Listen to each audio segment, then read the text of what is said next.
Kisah nyata horor pesugihan penjual es campur di Malang, tumbal Dirja usaha laris tapi hutang menumpuk. Di kota Malang yang penuh warna, Pak Dirja adalah sosok yang akrab di telinga masyarakat. Dengan warung es campur kecilnya yang terletak di pinggir jalan, ia sudah berjuang selama lebih dari 2 dekade untuk memenuhi kebutuhan keluarganya. Setiap pagi, Pak Dirja bangun lebih awal, mengolah bahan-bahan segar untuk es campur yang menjadi andalannya. Namun, meski warungnya dikenal, pendapatan yang diperoleh seringkali tidak cukup untuk mengatasi utang-utang yang menumpuk. Usahanya tidak selalu sepi, ada kalanya pelanggan datang berbondong-bondong, namun sering pula warungnya hanya dipenuhi dengan suara angin sepoi-sepoi. Di balik senyumnya yang ramah, hatinya terasa berat. Pak Dirja kerap kali duduk di bangku kayu tua di belakang warung, sambil menatap jalanan, berharap ada pelanggan yang lewat. Dia tahu betul betapa sulitnya hidup di tengah himpitan ekonomi. Dengan 3 orang anak yang masih kecil dan seorang istri yang selalu mendukung, setiap hari adalah perjuangan untuk memenuhi kebutuhan dasar mereka. Suatu malam, ketika warung sudah tutup dan Pak Dirja bersiap untuk pulang, ia mendengar percakapan 2 orang pelanggannya yang masih duduk di meja.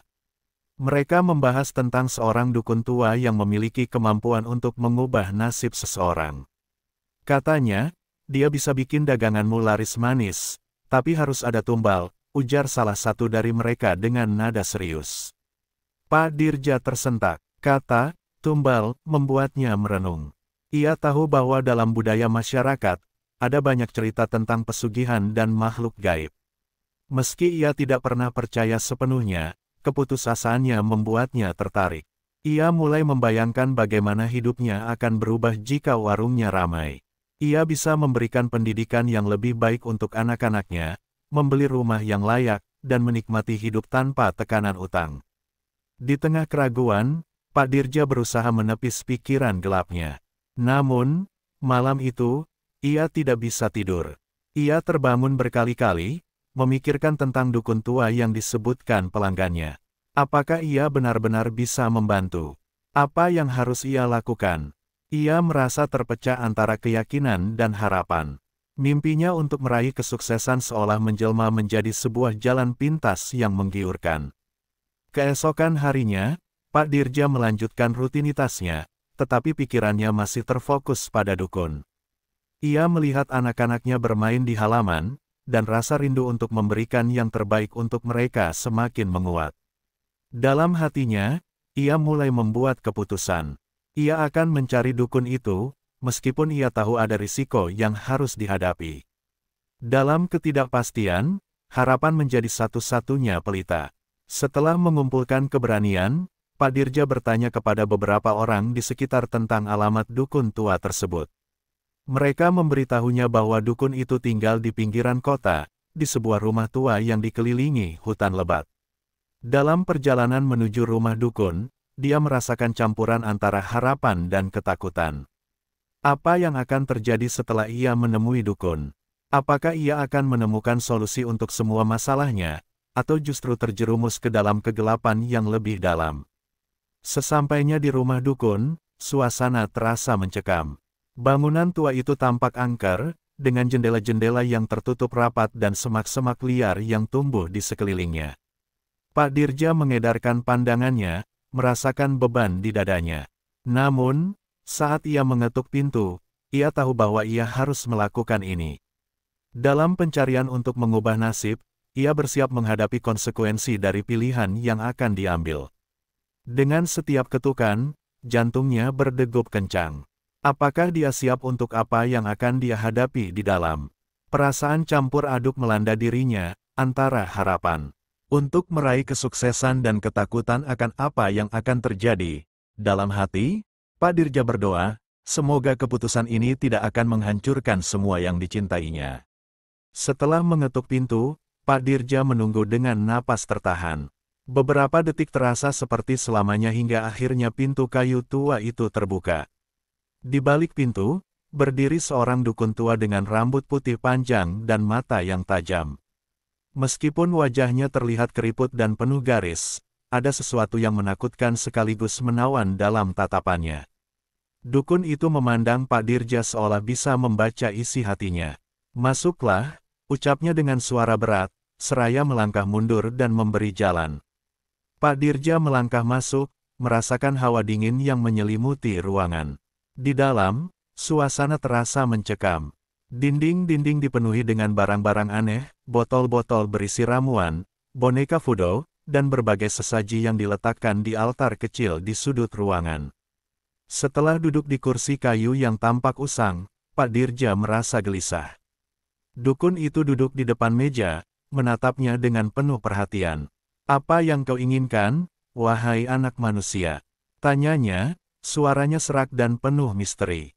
Pak Dirja mengeluarkan seluruh keberaniannya dan mulai menceritakan kesulitan yang dihadapinya. Ia menjelaskan tentang warung es campurnya yang sepi, utang yang menumpuk, dan harapannya untuk memberikan kehidupan yang lebih baik bagi keluarganya. Dalam setiap kata yang diucapkannya, rasa putus asa dan kerinduan untuk sukses meluap. Dukun itu mendengarkan dengan seksama. Setelah selesai, ia terdiam sejenak, seolah merenungkan setiap detail. "Kau tahu, untuk mendapatkan sesuatu yang besar, ada harga yang harus dibayar," ujarnya pelan.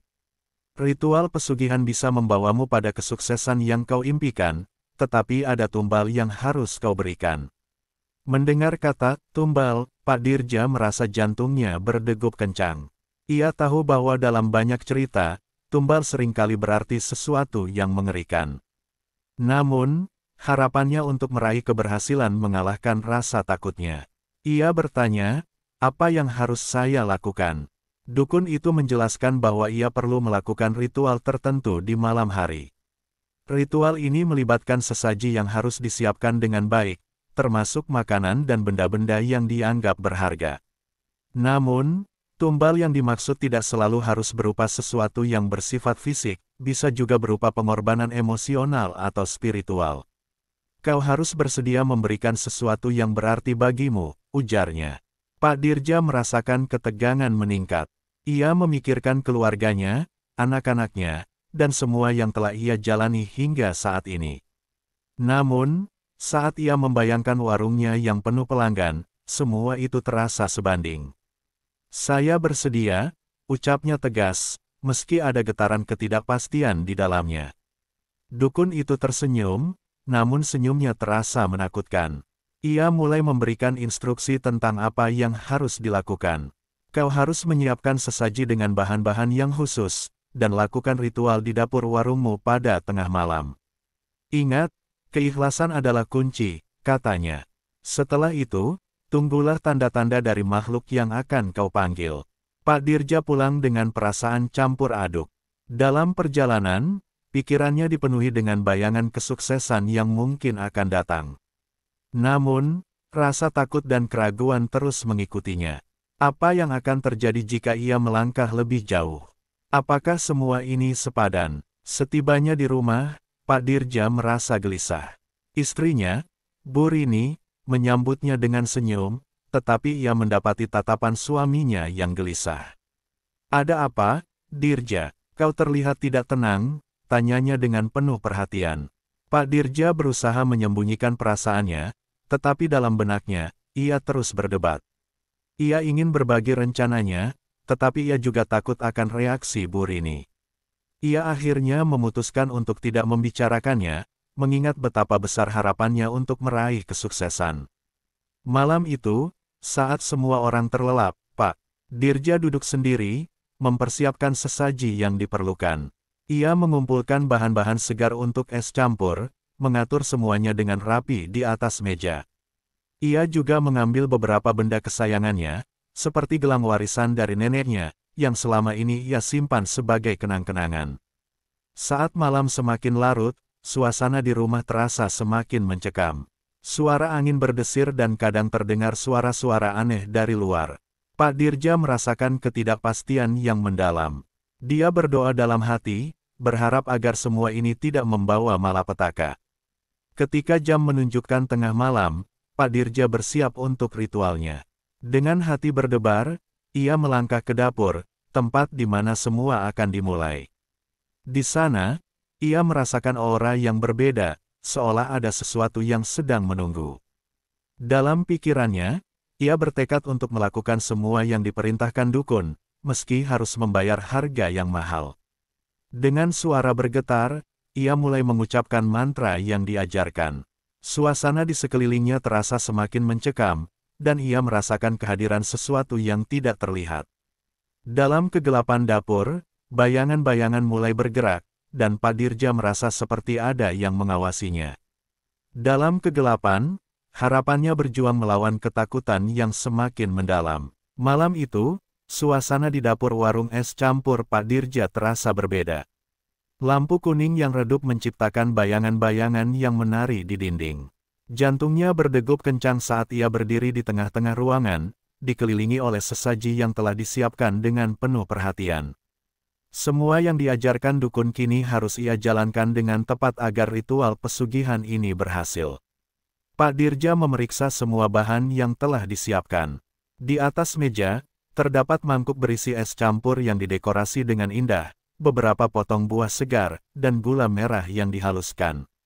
Selain itu, gelang warisan dari neneknya terletak di samping mangkuk, bersinar lembut dalam cahaya temaram. Ia tahu bahwa benda-benda ini memiliki makna yang dalam baginya. Dengan suara bergetar, Pak Dirja mulai mengucapkan mantra yang diajarkan oleh dukun.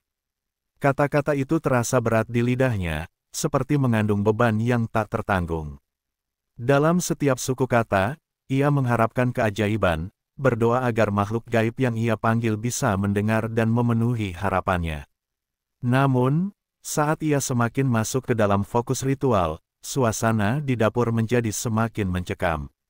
Ia merasakan hawa dingin menyelimuti ruangan, seolah ada angin yang berhembus meskipun jendela tertutup rapat. Bayangan-bayangan di sudut ruangan mulai bergerak, menciptakan ilusi seolah ada sosok yang mengawasinya. Pak Dirja merasa seperti terjebak di antara dunia nyata dan dunia lain. Ketika ia mencapai bagian paling penting dari ritual, sebuah suara halus mengalun di telinganya. "Kau telah memanggil kami. Apa yang kau inginkan?" Suara itu membuat bulu kuduknya merinding. Pak Dirja menahan napas, berusaha untuk tidak panik. Ia menjawab dengan suara bergetar, "Saya ingin usaha saya sukses. Saya ingin warung ini ramai pengunjung." Setelah mengucapkan permohonan, suasana di dapur semakin tegang. Dalam sekejap, langit-langit ruangan seolah bergetar, dan cahaya lampu berkedip-kedip. Pak Dirja tertegun sejenak, merasakan bahwa ia telah melangkah terlalu jauh. Hatinya berdebar, namun harapan untuk meraih kesuksesan membuatnya bertahan. Tiba-tiba, sebuah bayangan gelap melintas di hadapnya. Pak Dirja terbelalak, berusaha menatap dengan jelas. Dalam kegelapan, ia melihat sosok yang terlihat samar-samar, seperti makhluk gaib yang ia panggil. Saat makhluk itu mendekat, ia merasakan aura menakutkan yang menyelimuti dirinya. "Apa yang kau berikan sebagai tumbal?" Suara itu menggelegar, menambah ketegangan yang ada. Pak Dirja terdiam. Ia telah mempersiapkan sesaji, tetapi ia tidak tahu seberapa jauh ia harus pergi. Dalam hati, ia berpikir tentang gelang warisan yang ia letakkan di meja. Benda itu sangat berharga baginya, tetapi ia tahu bahwa tanpa tumbal, semua ini akan sia-sia. Dengan air mata yang mengalir, ia mengangkat gelang dan berkata, "Inilah yang saya berikan." Makhluk itu terdiam sejenak sebelum menjawab, "Kau telah memilih. Tumbal akan diambil, dan kesuksesan akan datang. Namun ingat, semua ini ada harganya." Dalam sekejap, gelang itu melayang di udara sebelum menghilang ke dalam kegelapan, seolah diserap oleh makhluk gaib tersebut. Pak Dirja merasa hancur, tetapi harapan akan kesuksesan mengalahkan kesedihannya. Ritual berakhir, dan Pak Dirja merasakan keheningan yang aneh. Dapur kini terasa lebih sepi, tetapi ada semacam energi baru yang mengalir. Ia merasa tertekan, tetapi di dalam hatinya, ada secercah harapan. "Semoga semua ini tidak sia-sia," bisiknya, berdoa agar usahanya tidak berakhir buruk. Keesokan harinya, saat Pak Dirja membuka warung, ia terkejut melihat antrean panjang pelanggan yang ingin mencicipi es campur buatannya. Suasana yang sebelumnya sepi kini ramai dengan tawa dan obrolan. Ia merasa seolah baru saja mengalami keajaiban. Seluruh rasa cemas yang menggelayuti hatinya. Seakan sirna, setiap pelanggan yang datang membuatnya merasa bangga dan bahagia. Namun, di balik kebahagiaan itu, Pak Dirja tidak bisa mengabaikan perasaan aneh yang menyelimutinya. Ia merasakan ada sesuatu yang berbeda di dalam dirinya, seolah ada yang mengawasi setiap langkahnya. Ketika malam tiba dan warung sepi kembali, ia kembali teringat akan ritual yang ia lakukan. Rasa takut mulai menggelayuti hatinya, tetapi harapan untuk meraih kesuksesan terus bergetar. Malam demi malam berlalu, dan kesuksesan terus menghampirinya. Namun, setiap malam juga membawa rasa cemas yang semakin mendalam. Pak Dirja sering mendengar suara-suara aneh saat ia berada di dapur. Kadang-kadang, ia melihat bayangan hitam melintas di sudut matanya. Tetapi setiap kali ia menoleh, tak ada siapa-siapa. Dalam kegembiraannya, ia mulai mengabaikan peringatan dari dukun. Ia merasa terlalu percaya diri, seolah semua ini adalah hasil dari usahanya sendiri. Namun, di balik semua itu, ada harga yang harus dibayar, dan Pak Dirja mulai merasakan dampak dari pilihan yang telah ia buat. Setiap keberhasilan membawa beban yang lebih berat, dan ia tidak tahu seberapa jauh ia akan terjerumus ke dalam kegelapan yang telah ia panggil. Seiring berjalannya waktu, kesuksesan Pak Dirja semakin meningkat. Warung es campurnya kini dikenal sebagai salah satu tempat terpopuler di kota Malang. Setiap hari, antrean panjang pelanggan mengular, dan reputasinya sebagai penjual es campur yang lezat menyebar dari mulut ke mulut. Ia merasakan kebahagiaan yang belum pernah ia alami sebelumnya. Namun, di balik senyum dan tawa, ada bayangan gelap yang terus mengikutinya. Sejak ritual pesugihan, Pak Dirja juga mulai merasakan kehadiran makhluk gaib yang ia panggil. Setiap malam, saat ia menyiapkan bahan-bahan untuk es campur, ia merasakan hawa dingin yang menyelimuti dapur. Suara-suara aneh mulai terdengar, bisikan halus yang kadang membuatnya terlonjak. Ia berusaha meyakinkan dirinya bahwa semua itu hanya imajinasinya, tetapi semakin lama, ketakutan itu semakin nyata. Di luar, masyarakat mulai memperhatikan perubahan drastis dalam hidup Pak Dirja. Beberapa tetangga mulai curiga dan berbisik tentang keberuntungan yang diperolehnya. Bagaimana bisa warung kecil itu tiba-tiba ramai? Tanya salah seorang tetangga kepada yang lainnya. Pak Dirja merasakan tatapan curiga dari orang-orang di sekitarnya, dan hal ini semakin menambah beban di pundaknya. Di rumah, suasana juga mulai berubah. Istrinya, Bu Rini, yang awalnya mendukung penuh, mulai meragukan sumber kekayaan suaminya. Dirja, aku merasa ada yang tidak beres. Semua ini terlalu cepat, ujarnya suatu malam, mengerutkan dahi. Pak Dirja berusaha meyakinkan istri dan anak-anaknya bahwa semua ini adalah hasil kerja kerasnya. Namun, di dalam hatinya, ia tahu bahwa ada sesuatu yang lebih dalam dari sekadar kerja keras. Rasa cemas semakin menggerogoti Pak Dirja. Ia mulai merenungkan keputusan yang diambilnya. Setiap malam, ia menghadapi konflik batin, berjuang antara rasa syukur atas kesuksesan dan penyesalan atas pengorbanan yang telah dilakukannya. Ia tidak bisa menyalahkan Bu Rini, karena ia sendiri pun meragukan apa yang terjadi. Kesejahteraan yang diperolehnya terasa hampa. Suatu malam, ketika Pak Dirja sedang menyiapkan es campur, tiba-tiba ia mendengar suara bisikan yang jelas. Kau harus membayar harga yang telah kau pilih, suara itu bergema di telinganya. Pak Dirja terkejut, dan seketika itu juga, bayangan hitam muncul di sudut dapur. Ia merasa terjaga dalam mimpi buruk, tetapi kenyataan ini begitu nyata. Keringat dingin mengalir di pelipisnya. Ketika itulah, ia tersadar bahwa semua yang ia miliki saat ini mungkin tidak sebanding dengan harga yang harus dibayar. Dalam keputusasaannya, ia kembali teringat pada anak-anaknya. Mereka adalah alasan mengapa ia memilih jalan ini, tetapi apakah semua ini akan merusak kehidupan mereka? Malam demi malam berlalu, dan ketidakpastian semakin menumpuk.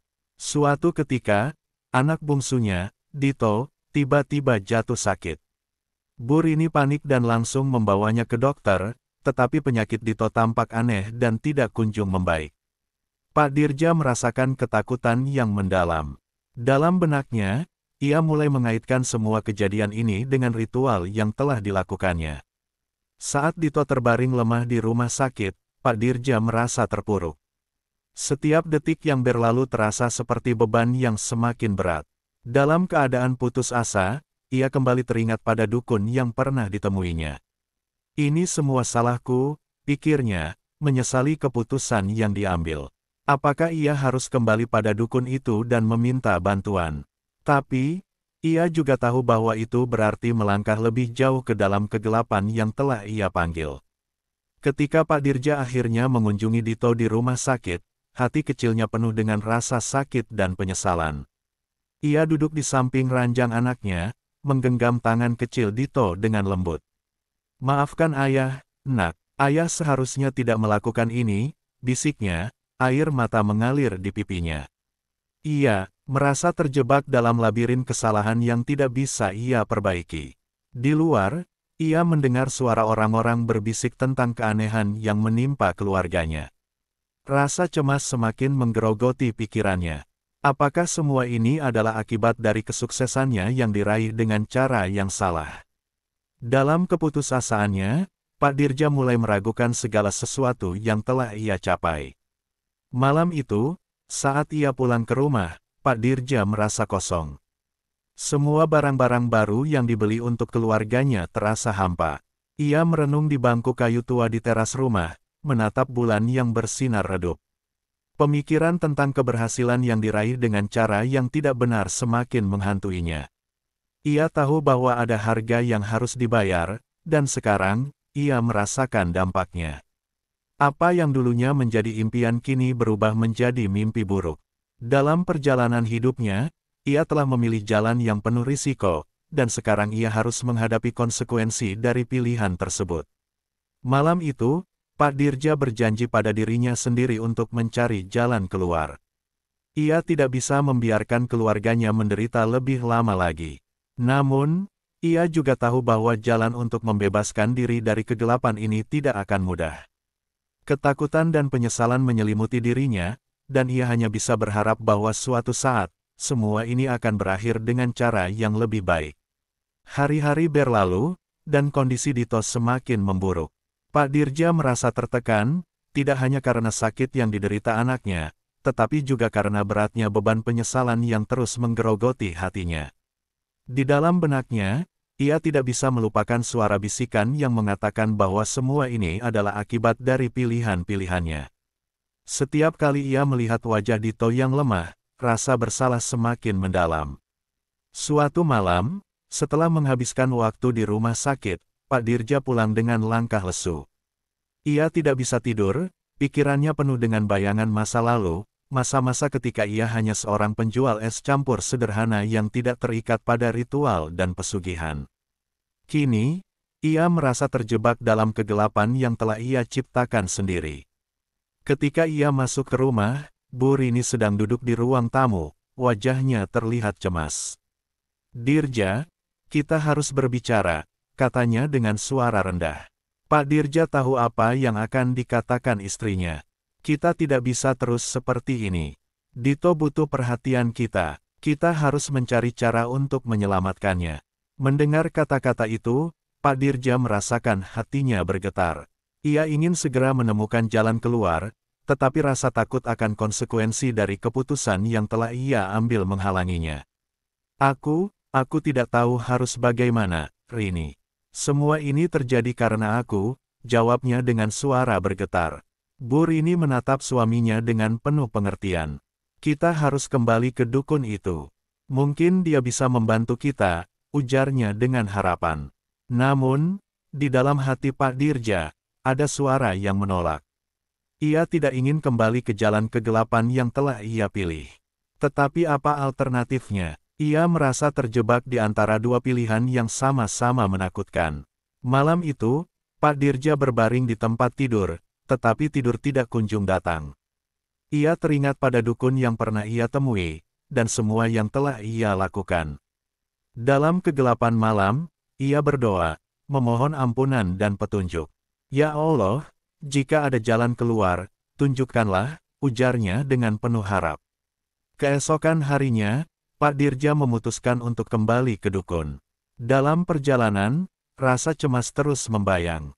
Ia tidak tahu apa yang akan dikatakan dukun, atau apakah ada harapan bagi Dito. Ketika ia tiba, suasana di rumah dukun terasa lebih menakutkan dari yang ia ingat. Pintu kayu tua yang sama, dengan suara berderit saat ia mengetuk. Dukun itu membuka pintu dengan senyum misterius. "Kau kembali, wahai anak manusia. Apa yang kau inginkan?" tanyanya. Pak Dirja merasa tertekan, tetapi ia harus mengungkapkan semua yang dirasakannya. "Anak saya, Dito, sakit. Saya merasa ini semua akibat dari pesugihan yang saya lakukan. Apa yang harus saya lakukan?" ucapnya, suaranya penuh harap. Dukun itu mengangguk, tetapi tatapannya terasa dingin. "Setiap tindakan ada konsekuensinya. Kau telah mengambil sesuatu yang berharga dan kini kau ingin mendapatkan kembali, tetapi tidak ada yang gratis di dunia ini. Kau harus memberikan lebih banyak," katanya. Pak Dirja terdiam. "Apa yang harus saya berikan? Saya sudah memberikan gelang warisan saya," teriaknya, tak bisa menahan emosi. "Apalagi yang bisa saya korbankan?" Dukun itu tersenyum sinis. "Kadang, tumbal yang paling berharga adalah yang paling kita cintai. Jika kau ingin menyelamatkan anakmu, kau harus siap untuk memberikan sesuatu yang lebih berharga daripada sekadar gelang." Kata-kata itu seperti petir yang menyambar, membuat Pak Dirja terperangah. Mendengar hal itu, Pak Dirja merasa pusing. Ia tidak ingin mempercayai apa yang dukun katakan, tetapi di dalam hatinya, ia tahu bahwa ada kebenaran di balik kata-kata itu. Rasa putus asa menyelimuti dirinya. Ia tidak bisa mengorbankan Dito, tetapi tanpa pengorbanan, apa yang bisa ia lakukan? Ketika Pak Dirja pulang, pikirannya berkecamuk. Ia merasa terjebak dalam dilema yang tak terpecahkan. Apakah ia harus menyerah pada takdir yang gelap ini? Apakah semua usaha dan pengorbanan yang telah ia lakukan sia-sia? Di rumah, Dito terbaring lemah di ranjang. Melihat anaknya yang menderita, Pak Dirja merasa hatinya hancur. Air mata mengalir di pipinya saat ia menggenggam tangan Dito. "Maafkan ayah, nak. Ayah tidak tahu harus bagaimana," bisiknya, berdoa agar semuanya bisa kembali normal. Hari-hari berlalu dengan perlahan, dan Dito semakin tak berdaya. Pak Dirja merasa semakin terpuruk. Dalam keputusasaannya, ia teringat pada dukun. Ia tahu bahwa ia harus memilih.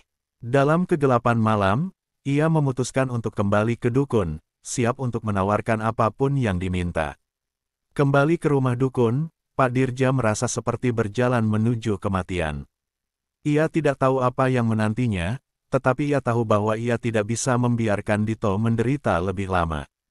Ketika ia sampai, dukun itu menantinya dengan tatapan penuh makna. "Apa yang kau pilih?" tanyanya. Dengan hati yang berat, Pak Dirja mengangguk. "Saya siap memberikan apapun yang diperlukan untuk menyelamatkan anak saya," tegasnya, meski air mata mengalir di pipinya.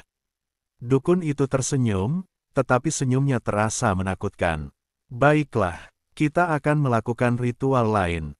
Siapkan dirimu, karena ini akan mengubah segalanya." Malam itu, Pak Dirja menjalani ritual yang lebih menakutkan dan mengerikan. Ia merasakan ketakutan melanda setiap sel tubuhnya. Dalam kegelapan, ia merasa terpisah dari realitas, seolah terperangkap dalam dunia lain. Di dalam hatinya, ia berdoa agar semua ini tidak akan berakhir dengan malapetaka. Akhirnya, ritual selesai, dan dukun itu menatap Pak Dirja dengan serius.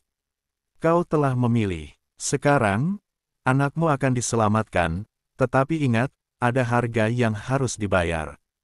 Setiap keberhasilan memiliki konsekuensi," ucapnya, sebelum menghilang ke dalam kegelapan. Keesokan harinya, Dito tampak lebih baik. Keluarga bersukacita, tetapi kebahagiaan itu tidak bertahan lama. Dalam beberapa minggu, keanehan mulai muncul.